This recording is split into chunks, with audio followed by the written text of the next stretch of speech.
So now that Tom Clancy's The Division has been out for a while, I think I can take a step back and look at what I've done in Manhattan since the game got released to all systems. Note that this isn't a review, since I haven't reached max level yet and I've not yet joined the endgame grind, nor do I think I will do the endgame grind because I just don't have much interest in it. Rather, I would just take a look at how the game presents itself.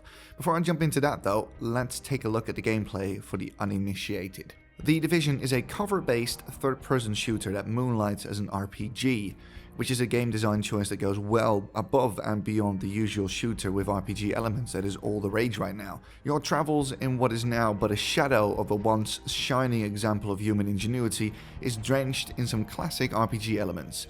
The numbers game where you're constantly improving your character's stats by leveling up or acquiring new gear, a talent system that becomes progressively more complex as you gain levels, and a heavy focus on tech tree building feel like they are lifted from a variety of role-playing games. And make no mistake, the game is indeed more an RPG than a classic shooter, where directly applied proficiency with a gun is slightly less important than the gun you're actually carrying. All this is set against the backdrop of a post-calamity Manhattan where an evolved and weaponized strain of the smallpox virus has decimated the population and turned the city into a broken, violent wasteland where laws are but a distant memory and the survivors have split themselves into several exceedingly violent factions.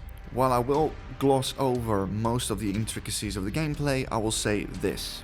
It's a cover shooter. Bog standard, plain and simple. The shooting is tight, but nothing spectacular, and the game's mechanics blend well enough, but won't make you jump out of your seat at any moment. It's decent, falling into good territory quite often, but the game's mechanics won't be remembered for being great. What the game will be remembered for is hopefully Manhattan. Manhattan is by most accounts huge.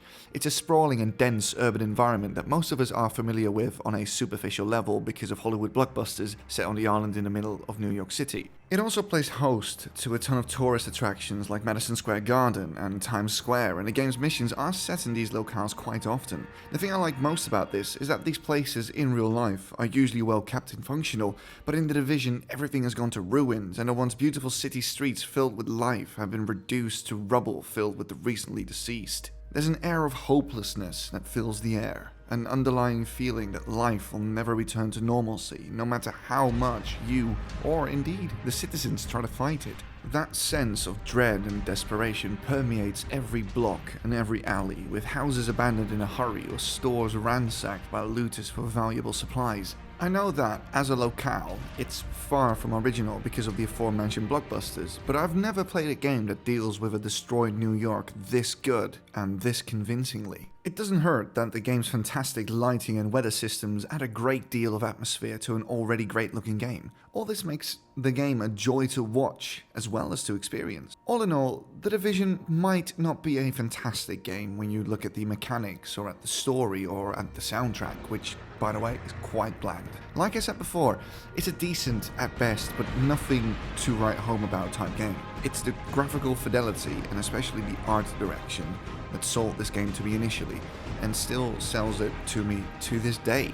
The shit main story becomes decidedly less shit because of the fantastic visual story that the city itself tells to you, and this alone makes me forget, or at the very least gloss over, many of the glaring flaws the game might have. I'm really looking forward to see what Ubisoft Massive can do with the game given enough time, and looking at the things that are planned, I think there's more than enough content coming and more than enough content to add to the game's atmosphere and add to the game's story. So what did you think of The Division? Did you enjoy it? Do you look forward to playing it if you plan on buying it? Let us know in the comments, and if you like this video, please consider subscribing to us because that helps out. My name was Chris for Select Characters.